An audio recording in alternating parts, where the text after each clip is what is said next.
surga dan neraka. Bapak Ibu rencananya mau kemana?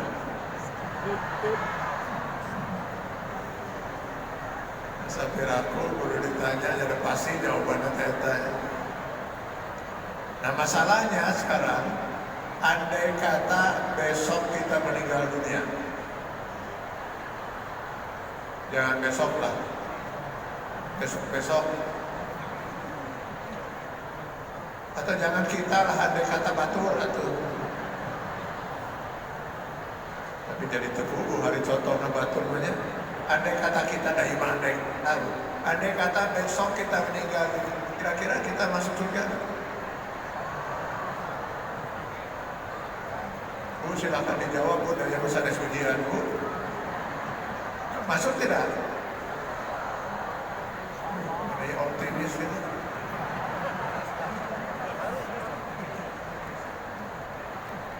Untuk masuk surga, saya menyimpulkan paling tidak kita dituntut untuk memegang 3 tiket.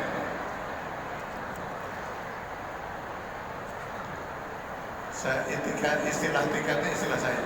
Tiket yang pertama, dan ini tiket yang utama, akidah, keimanan. Keimanan yang didasari oleh kalimat tauhid la ilaha illallah. Rasulullah SAW di dalam sebuah hadis menjamin hal ini dengan menyatakan, man kana akhir kalami la ilaha illallah dakhala jannah. Barang siapa yang sampai akhir hayatnya dia berpegang terus dengan kalimat la ilaha illallah, pasti masuk surga. Jadi mari kita pertahankan prinsip akidah ini sampai akhir hayat kita. Barang siapa yang meninggal dunia dalam kalimat tauhid lain pasti masuk surga, tapi belum menjamin apakah dia bisa langsung masuk surga ataukah harus mampir dulu di neraka.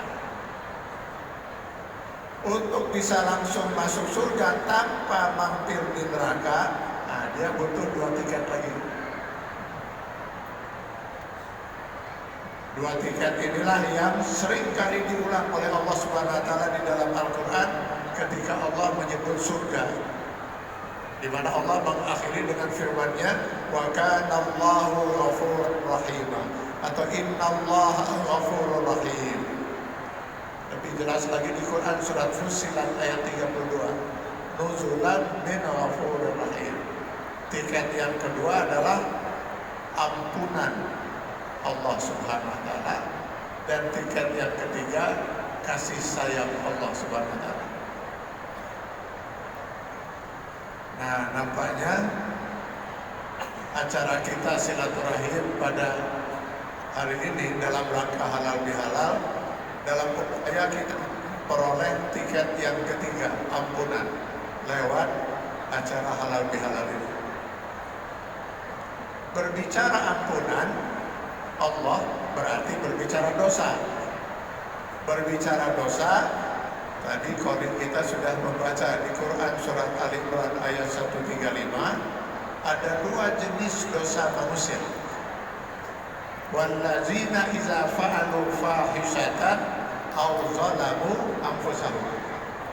Yang pertama, dosa yang termasuk ke dalam kategori dosa menzalimi diri sendiri. Zalimun di nafsi. Dari istilahnya sudah jelas. Yang dimaksud dengan jenis dosa ini perbuatan seseorang kepada Allah Subhanahu wa taala yang merugi hanya diri dia. Makanya ketika Adam dan Hawa melanggar aturan Allah, memakan buah khuldi, apa doa mereka? Rabbana zalamna anfusana wa in lam taghfir lana wa tarhamna lanakunanna minal khasirin. Rabbana zalamna anfusana, ya Allah kami telah menzalimi diri kami sendiri. Nah ini termasuk dalam kategori menzalimi diri sendiri. Kenapa? Tidak ada pihak yang dirugikan. Lagi pula pada waktu itu belum ada keturunan Adam dan Hawa. Baru mereka berdua saja. Yang makan buah khuldi siapa? Adam dan Hawa. Saya borong-borong memakan buah khuldi, ninggalin lagi ente. Karena itu tolong saya jangan ditanya di buah khuldi bentuknya kawas kumaha, rasanya bagaimana saya tidak tahu. Pernah kan di Mekah saya nanya ke tukang buah di Mekah, buah khuldi. Padahal ambak sih tukang buahnya. Padahal maksud saya dulu juga. Jadi termasuklah dosa menzalimi diri sendiri itu misalnya seorang muslim dengan sengaja meninggalkan kewajiban sholat, kewajiban sahur, kewajiban haji. Siapa yang rugi? Diri sendiri. Masa ada tetangga kita tidak sholat kalau kita harus menanggung dosa? Nah, untuk proses tobat untuk dosa jenis ini relatif lebih mudah. Kenapa? Tinggal dia bertobat pada Allah Subhanahu wa taala. Langsung antara dia dengan Allah Subhanahu wa taala. Andai kata tobatnya itu termasuk tobat nasuha, pasti dosa dia akan diampuni oleh Allah Subhanahu wa taala. Dan semua para ulama sepakat jika ibadah saum seseorang itu diterima oleh Allah Subhanahu wa taala, untuk dosa jenis ini langsung dihapus oleh Allah sesuai dengan hadis Rasul, man shoma ramadhana imanan wa ihtisaban ghufira lahu ma taqaddama min dzambi. Yang berat sebenarnya Bapak Ibu sekalian, dosa jenis kedua yang disebut dosa fahisyah. Apa dosa fahisyah itu? Perbuatan dosa seseorang kepada Allah yang rugi bukan hanya diri dia, tapi ada pihak lain yang ikut dirugikan oleh perbuatan dosanya. Zalimun li nafsi wa zalimun li ghairi. Dia menzalimi diri sendiri sekaligus juga menzalimi orang lain. Jenis dosa terbanyak masalah di sini. Mencuri. Siapa yang rugi? Diri dia jelas rugi karena melanggar aturan Allah, berdosa. Ada pihak yang dirugikan? Ada. Orang yang hartanya dia curi. Mencuri, merampok, korupsi, menipu, menggunjing, memfitnah, membunuh. Ini masuk semua dosa fahisyah. Untuk proses tobatnya ini lebih berat. Kenapa? Untuk dia bertobat kepada Allah Subhanahu wa taala harus ada syarat yang harus dia penuhi. Dia terlebih dahulu harus meminta maaf kepada orang yang dia zalimi atau mengembalikan hak dari orang yang dia zalimi. Jadi nggak bisa dalam prinsip Islam seseorang menzalimi orang lain, dia tidak minta maaf, tapi tengah malam dibangun tahajud, lalu sambil nangis dia berdoa pada Allah, ya Allah, ampunilah dosa saya. Tadi pagi saya baru menzalimi seseorang. Kira-kira kalau saya bahasakan, Allah akan mengatakan, selesaikan dulu urusan kamu dengan orang yang kamu zalimi. Kalau kamu sudah selesai, sudah minta maaf, hak orang itu sudah dikembalikan, baru silakan kalau mau bertobat. Begitu luar biasa dalam Islam, Allah menghargai hak manusia. Ikutan jadi ngaharu lokir. Ya.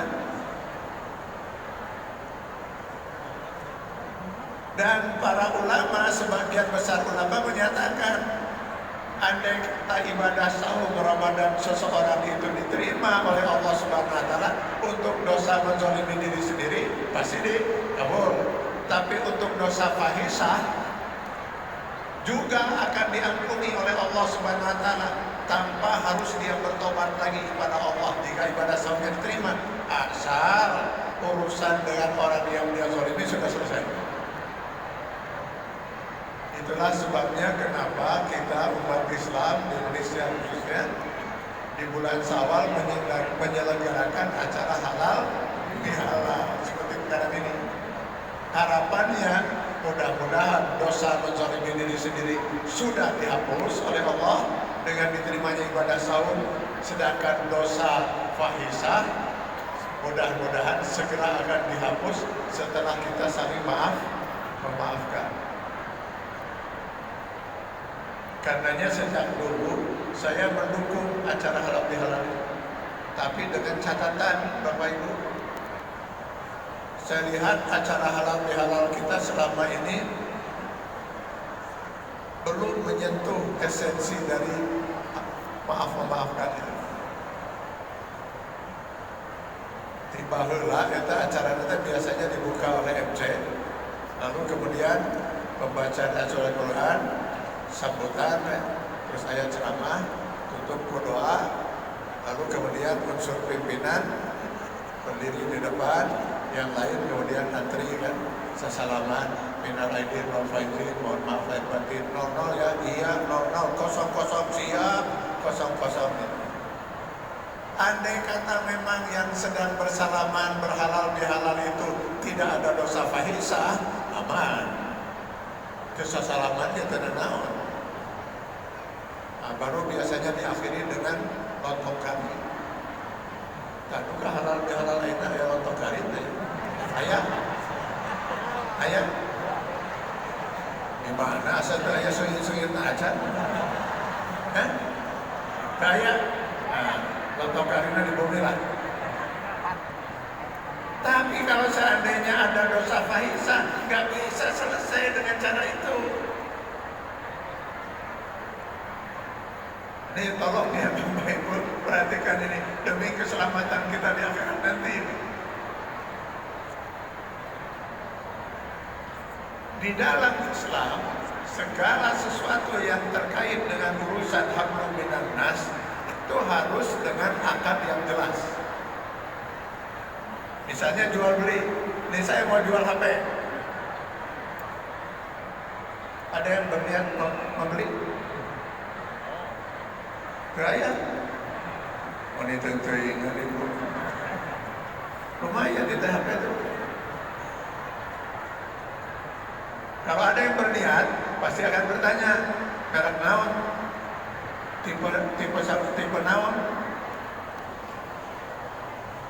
Ya cacatnya itu mau dijual berapa? Kan seperti itu. Saat itu mahal teh, kira-kira HP butut mahal-mahal gitu. Bodi sabaraha, bodi sakitu. Akhirnya terjadi kesepakatan, terjadi jual beli gitu. Jadi harus dengan ijab kabul ya jelas.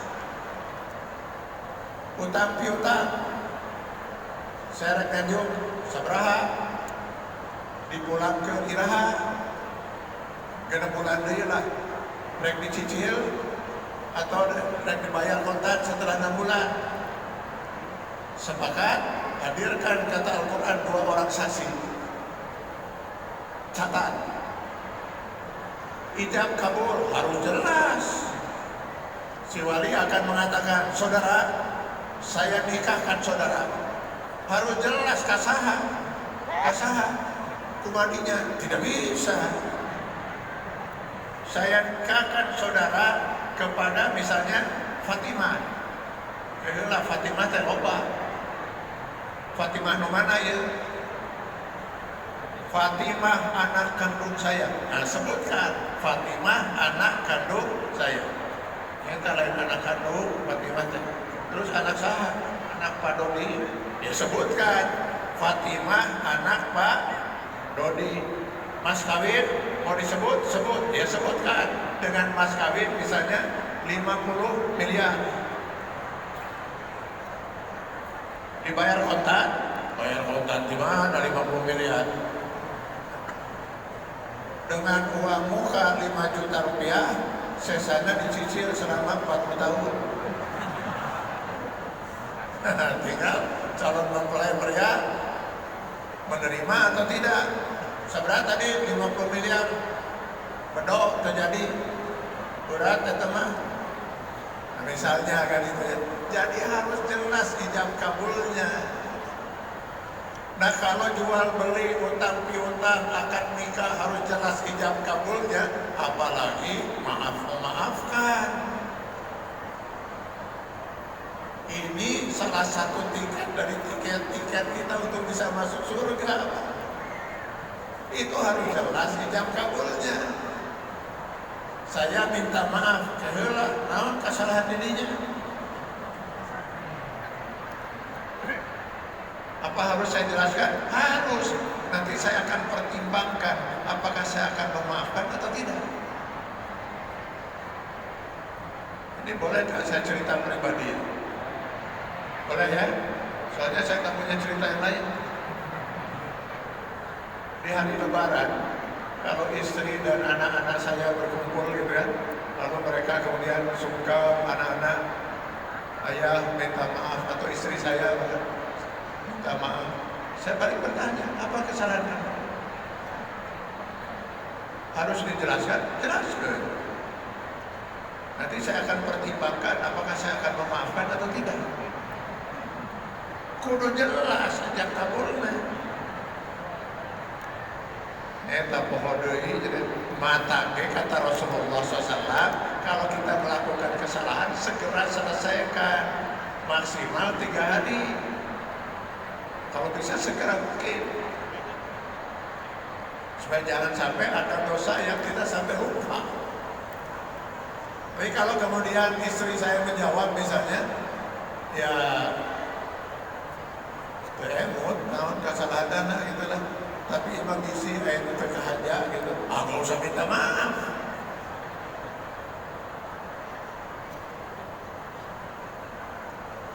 Di dalam sebuah hadis Rasulullah mengatakan, rufi'an ummati ala khata wa nisyan wa mastakrahu alaihi.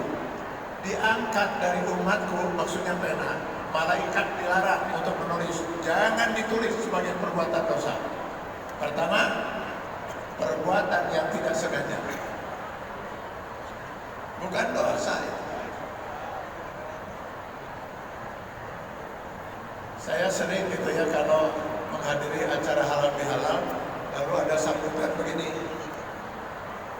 atas nama pribadi dan keluarga saya menghaturkan minal aidin wal faizin, mohon maaf lahir batin, baik kesalahan saya disengaja maupun yang tidak disengaja. Ya untuk sekedar basa-basi mah bagus lah. Tapi kalau secara hukum tidak ada dosa untuk perbuatan yang tidak disengaja.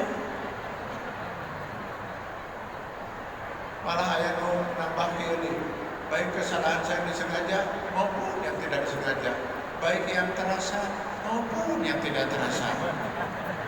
Kira aku ayat dosa terasa aja. Jadi perbuatan dosa itu harus perbuatan yang disengaja dan harus terasa. Saya beri contoh misalnya.